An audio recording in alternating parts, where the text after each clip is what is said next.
Il ne voulait pas de Christ, l'agneau qui est rôti, il voulait de la chair crue, il voulait vraiment charnel. Alléluia. Et si l'homme lui disait, quand on aura brûlé la graisse, tu prendras ce qui te plaira, le serviteur répondait non. Tu donneras maintenant, sinon je le prends de force. Ces jeunes gens se rendaient coupables devant l'Éternel d'un très grand péché parce qu'ils méprisaient les offrandes de l'Éternel. Alléluia. Alors, je vais regarder encore, sans perdre tous ces versets. Sans perdre tous ces versets, alléluia.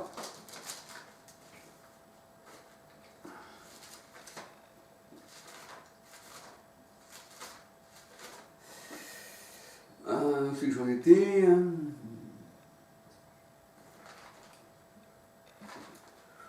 Où en étais-je? Oui.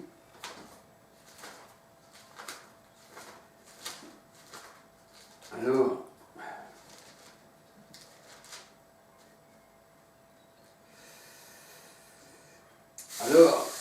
voilà, hein.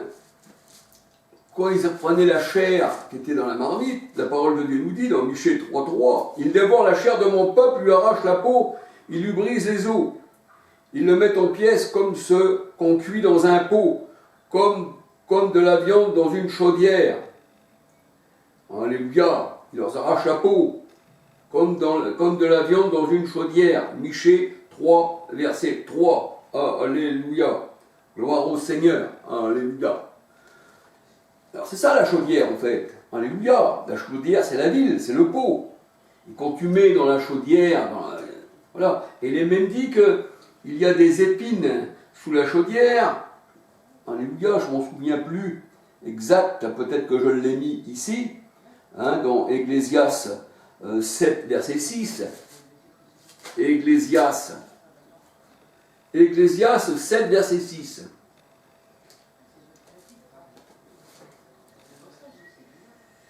Ecclésias 7, verset 6.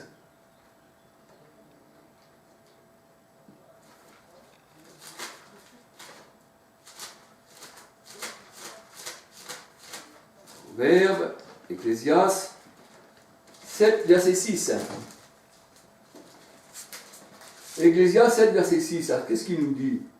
Alléluia. Car, comme le bruit des épines sous la chaudière, ainsi est le rire des insensés, c'est encore là une vanité. Parce que les épines, il y a encore des versets qui parlent des épines sous la chaudière, mais je ne m'en souviens plus des versets. Alléluia. Et les épines, dans Nombre 33, 55, eh bien c'est les nations qui vous crèvent les yeux comme ils ont crevé les yeux à Salomon. Nombre 33, 55. Et Michée 7, verset 4. C'est les épines sous la chaudière, qui est Jérusalem, qui est la marmite, alléluia, qui a besoin d'avoir de l'huile dans le pot, alléluia. Alors on voit que dans la parole de Dieu, l'herbe qu'il y a dans la marmite, dans 2 Rois 4, versets 38 à 44, hein, de l'herbe de la vigne sauvage. Alors la vigne sauvage, on peut regarder dans Jérémie 2, 21. Jérémie 2, 21. Alléluia. Jérémie 2, 21. Jérémie 2, 21. Fais Seigneur que je m'en sorte bien. Jérémie 2, 21. Alléluia. Jérémie 2, 21. Alors, dans certaines versions, la vigne sauvage qui a été mise dans le pot, dans 2 Rois 4, 38 à 44, Jérémie 2, 21, certaines versions disent une vigne qui a dégénéré en vigne étrangère. Alléluia. Et certaines versions disent une vigne sauvage. Jérémie 2, 21, Ésaïe 5, verset 4. Ésaïe 5, verset 4. sauvage ou étrangère selon certaines versions. Ésaïe 5, versets 1, 4, 5, 6, 7. Et c'est Israël qui s'est détourné du Seigneur, hein, cette vigne, alléluia. Elle est devenue, eh bien, une marmite, hein, avec de la chair intérieure, et tout ça, ça prend feu. Hein. C'est la chair qui n'hérite pas le royaume des cieux. 1 Corinthiens 15, 50. Mais cette chair devait reprendre vie. Certains, hein, parce qu'il y en a qui n'ont pas accepté le Seigneur, qui sont toujours restés dans la mort. Mais là, on voit que Judas devait reprendre vie. Hein. Le Seigneur, il dit, hein, Jacob, alléluia, la race d'Abraham que j'ai élue. Ésaïe 41, 8, 9, alléluia.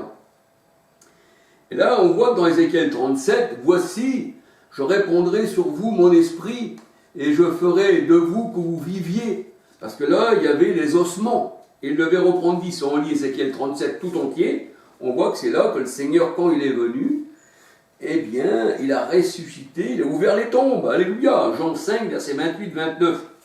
Alléluia. Parce que pourquoi tout le monde n'a pas cru au Seigneur? Parce que l'évangile, eh bien, c'était une odeur de mort pour ceux qui étaient destinés à la mort, mais aussi une odeur de vie pour ceux qui étaient destinés à la vie. 2 Corinthiens 2, 16. Alléluia. Et l'épée à double tranchant, c'est ce qu'elle donne au Seigneur.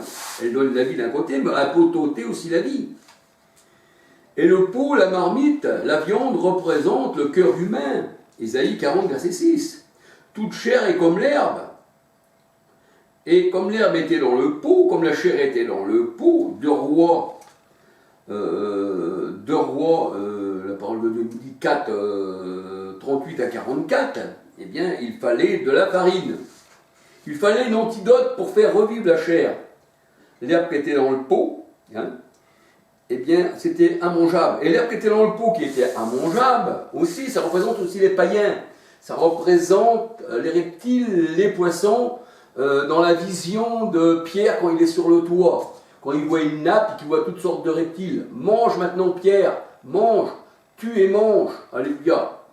Et là, nous voyons qu'on ne pouvait pas manger ce qu'il y avait dans le pot. Il fallait que ça soit purifié par ce pain broyé, par cette farine. Alléluia.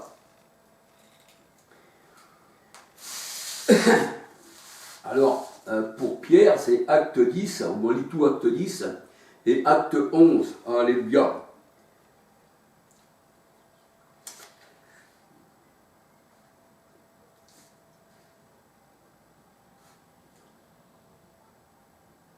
Alors, il est vrai que Lévitique 2, verset 1, 14, représente la fleur de farine, hein, Christ la fleur. Hein.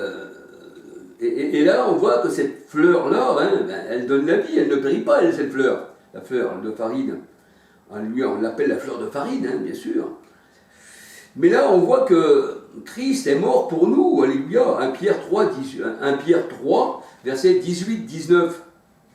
2 Rois 4, verset 41. Et la parole de Dieu nous dit dans Matthieu 13, verset 33, le royaume de Dieu est semblable à du levain qu'une femme a pris et a mis dans 3 mesures de farine, jusqu'à ce que toute la pâte soit levée. Et la parole de Dieu nous dit que Christ fait disparaître le levain. C'est lui qui le dit, fait disparaître, pour que nous soyons une nouvelle pâte. Un pain sans levain. 1 Corinthiens 5, verset 5, 6, 7, 8. Alléluia.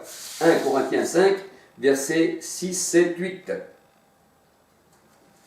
Avec la farine dans la pâte, même s'il y a du levain, Matthieu 16, verset 6, 13, l'enseignement des pharisiens, le Seigneur, lui, qui est l'agneau, enlève tout ça, il nous purifie de tout péché et il nous rend un cœur pur. Alléluia. Il nous enlève des faux enseignements, comme Saul de Tarse qui avait reçu un enseignement erroné de Gamaliel, docteur de la loi, qui regardait tout comme de la boue, et qui ne connaissait pas Jésus, qui disait « Qui es-tu, Seigneur ?» dans Romains 9, alléluia.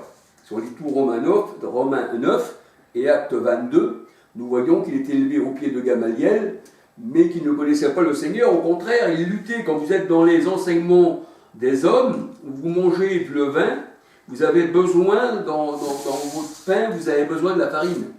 Alléluia.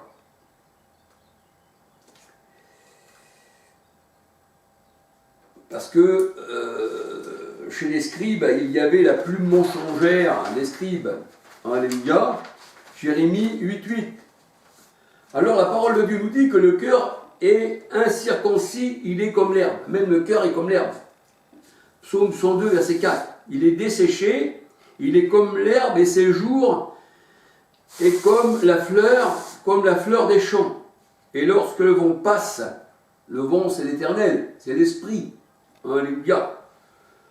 Alléluia. Et comme le vent passe sur elle, elle n'est plus. Et le lieu qu'elle occupait, cette herbe, on ne la reconnaît plus. Psaume 103, verset 15-16. Psaume 102, verset 11, 12, 13. Alléluia. Psaume 102, 11, 12, 13. En fait, pour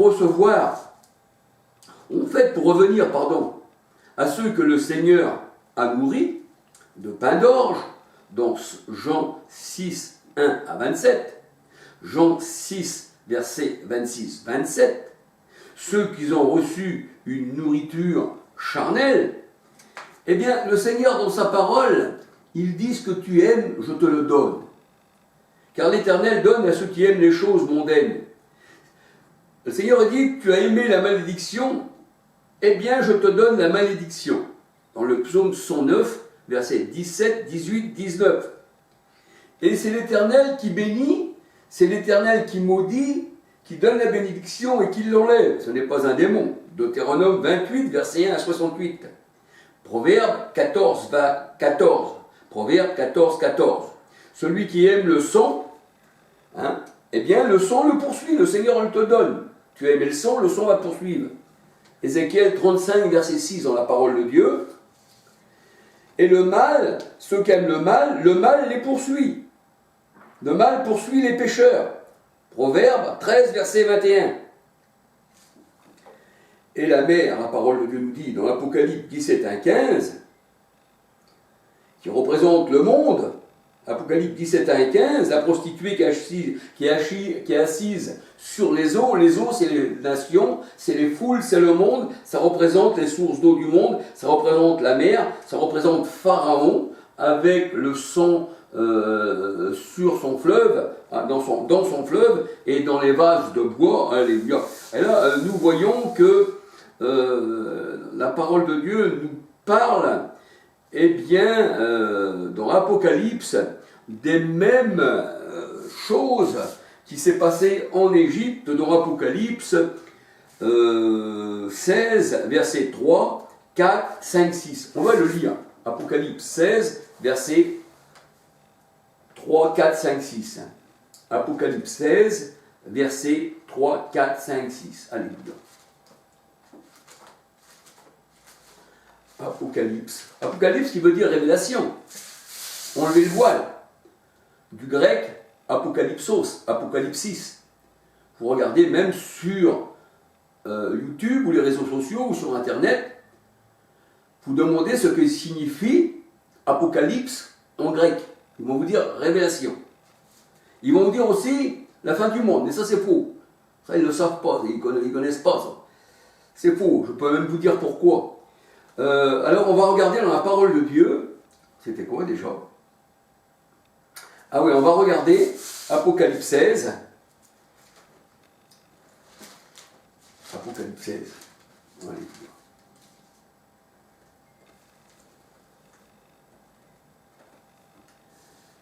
Apocalypse 16, 3 à 6. Je vais vous le lire. Le deuxième, c'est-à-dire le deuxième ange, alléluia. Pardon.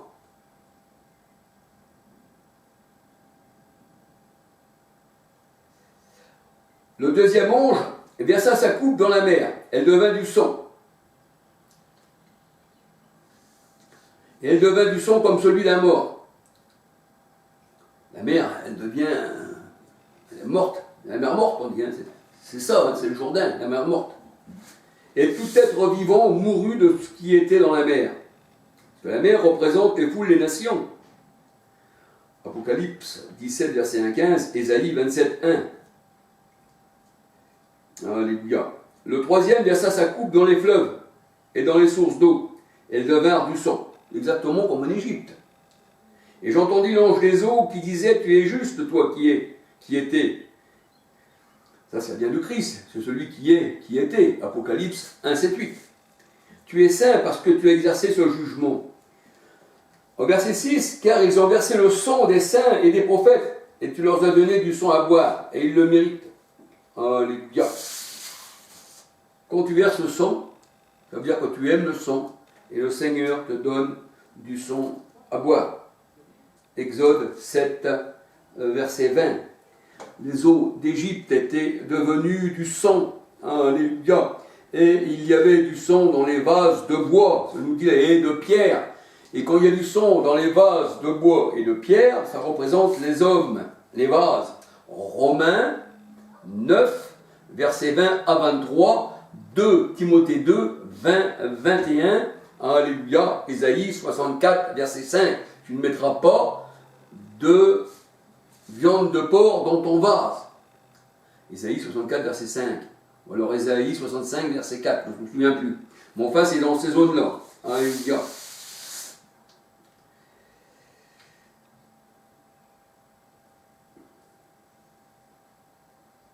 Alors ceci concorde, c'est-à-dire là ce que nous avons lu dans Apocalypse 16, 3 à 7, ça concorde vraiment, eh bien, avec l'Égypte, alléluia.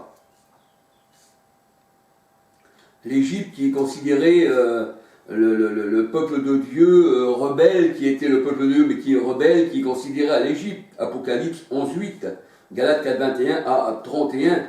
Genèse, Canaan, Genèse 10, versets 6 à 20. Alors on regarde l'Égypte, Exode 7, versets 17 à 21. Exode 7, 19. Il y avait du sang dans les vases de bois et de pierre. Alléluia. Qui représente les hommes. Et le Seigneur dit qu'il ne faut pas boire en Égypte. Jérémie 2, 18, parce que c'est de l'eau empoisonnée. C'est de l'eau frelatée, ce n'est pas la véritable source. Il faut boire à la vraie source. J'ai soif du Dieu vivant, le psaume 42, verset 2. Et le Dieu vivant, c'est Jérémie 2, 13. Il est la source. C'est Christ qui donne cette eau. Jean 7, verset 37 à 39. Alléluia. Et là, nous voyons que le grand crocodile, qui aussi traduit aussi par dragon dans la Bible, eh bien, dans ces fleuves, parmi ces poissons, eh bien, c'est Pharaon. Mais c'est aussi la Jérusalem actuelle, Galates 21 à 31, où les gitans, ou qui sont protestants, ou les catholiques, ou les musulmans, parce que c'est le Jérusalem là, c'est l'Arabie, la parole de Dieu nous dit. Il y a la mosquée d'Omar là-bas. Et là-bas, ils sont bénis, qu'ils disent. Alors qu'ils sont maudits par l'Éternel. Alléluia. Et nous voyons que le grand crocodile, le grand dragon, Jérémie 51, 34, Psaume 91, verset 13, Apocalypse 20, verset 2, on l'appelle le diable et Satan, eh bien, c'est l'Égypte, alléluia, c'est Pharaon au milieu de ses fleuves. Ézéchiel 29, verset 2 à 21, Ézéchiel 32, verset 2 à 32, alléluia. Donc nous voyons que dans la parole du Seigneur, que Pharaon, tout ça, c'est la maison de la servitude. Sortez du milieu d'eux, mon peuple. Et voici, je vous ai fait sortir d'Égypte, je vous ai fait sortir du monde, je vous ai fait sortir des religions. Alléluia. Et ceux qui ne comprennent pas ces paroles, c'est qu'ils sont vraiment bouchés d'entendement, qu'ils ont les yeux fermés, qui ne comprennent pas, qui sont muets et qui ressemblent à la statue. Parce que la statue, la parole de Dieu nous dit, elle a des yeux pour voir, des oreilles pour entendre, une bouche pour parler, mais elle ne parle pas, elle n'entend pas, mais la statue, elle n'a pas d'esprit. Mais le Seigneur, il dit, il leur ressemble ceux qui se prosternent devant, c'est-à-dire devant tous ces gourous qui n'ont pas les yeux pour voir le spirituel. Et on voit ceci dans Matthieu 13, quand le Seigneur il dit, eh bien, il dit à ses disciples demandent au Seigneur, mais Seigneur, pourquoi tu t'es révélé à nous? Le Seigneur il dit, je ne me suis pas révélé au monde, parce que le monde a des yeux pour voir, des oreilles pour entendre, une bouche pour parler, mais elles n'entendent pas de leurs oreilles, elles ne voient pas de leurs yeux, elles ne parlent pas de leur bouche. Mais le Seigneur, il dit, heureux car vos yeux voient, dans Matthieu 13, alléluia. Donc on peut dire que la statue, ça représente l'homme, ça représente le gourou par laquelle on se prosterne, par laquelle on adore, comme la statue du pape, la statue, on va dire, comme j'ai vu encore là, sur les réseaux sociaux, la statue, comment qu'ils appellent lui, le chef des Bouddhas, là, qui se promène en rouge, tout ça, qui avait aspiré la langue du petit enfant que j'avais vu là. Tout là-dedans, il y a la pédophilie, mais comment il s'appelle celui-ci? Ah, il a adoré, il a adoré, il a habillé avec une grande cape rouge. Des fois, je ne me rappelle plus des noms des hommes. C'est pour ça que le Seigneur a dit, j'abandonnerai le nom de leur Dieu. Alléluia, hein, que le nom de leur Dieu ne soit pas cité dans ta bouche. Parce que ça, ces gens-là, c'est des dieux, alléluia. Mais nous voyons que cet homme-là, eh bien, le chef des bouddhistes, là, hein, des Tibétains, tout ce que vous voulez, là, comment qu'il l'appelle? Je ne me souviens plus, mais je crois que le Seigneur ne veut pas que je me rappelle de cet homme-là, mais que je me rappelle de mes frères et de mes sœurs, qui sont véritablement mes enfants de Dieu, alléluia. Eh bien, je vais m'arrêter là, mes frères et sœurs, parce qu'il y a un bouton que je parle, mais je voudrais parler plus longtemps pour le Seigneur, parce que j'aime le Seigneur, c'est ma vie, alléluia. Christ vit en moi, alléluia. Galates 2:20. Et il est ma vie, alléluia. Et il est aussi votre vie, à vous qui croyez au Seigneur, selon la vérité, pas selon les hommes, alléluia. Alors, soyez bénis, je dis un petit bonjour à tout le monde, et soyez tous bénis, alléluia. Gloire au Seigneur, alléluia.